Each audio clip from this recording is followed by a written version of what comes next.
Hi, I'm Skip Reynolds with Skipton Law, Estate Planning and Elder Law here in Centennial, Colorado.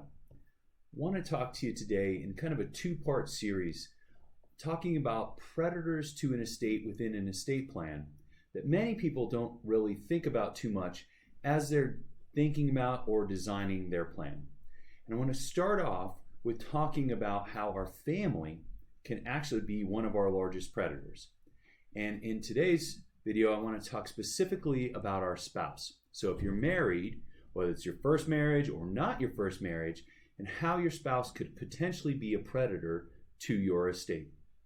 So when I sit down with families, all the time what I hear is, well, if I die, I want it to go to my spouse, right? Whether it's your first spouse, second spouse, especially if you've been married for quite some time, the general thought is one dies, it all goes to the other. There's some questions to ask surrounding this, though, such as, let's just pretend that our estate is worth $2, right? It could be 200,000, could be 2 million. The numbers extrapolate out, and each spouse owns their own respective half or their dollar. So if one spouse dies and leaves their dollar or their 100,000 or their 1 million to the other spouse, whose money is it? That's right, it's their money. And they can do whatever they want to do with that money because they now have it, whether it came through joint tenancy, whether it came through beneficiary designations, whatever it might be, it is now the surviving spouse's. But a big question here is, now what can they do with it? And that's at anything. So one of the stories that I like to tell in our workshops and when I sit down with clients is a story about Biff and Bambi. So let's just pretend for a second here that my wife wants to buy a pool, right? And I'm saying, no, I don't want the pool. I don't want the maintenance. I don't want to spend all that money. No pool.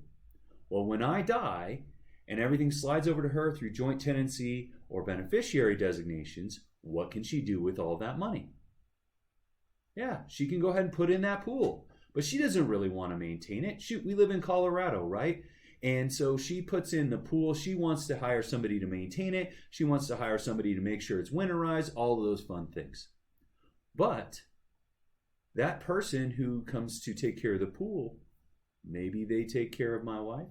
Maybe they get married, maybe they don't. But what can my wife do with all of the money with Biff the pool boy? And the answer is whatever she wants, because it's her money, right? So whether they get married or they don't, she can do whatever she wants. She could go on cruises around the world with all the money that we had built together, pay out of life insurance, etc., with Biff the pool boy. And if they get married, what happens if they are married for a number of years, 10 plus years, and she commingles all of that money with Biff the pool boy? Well, potentially, depending on the circumstances and the divorce and everything else, he could potentially get half of everything that I had left to her, depending on what she did from that point forward. Okay. She's not going to get divorced. What if she's married to him and she dies first? In our office, most second marriages, whether it's death or divorce, the first thought process is, I'm going to leave it to my other spouse. So my wife dies, leaves it to Biff the pool boy, who now has all of our assets. And what can Biff do with them once she leaves it to him?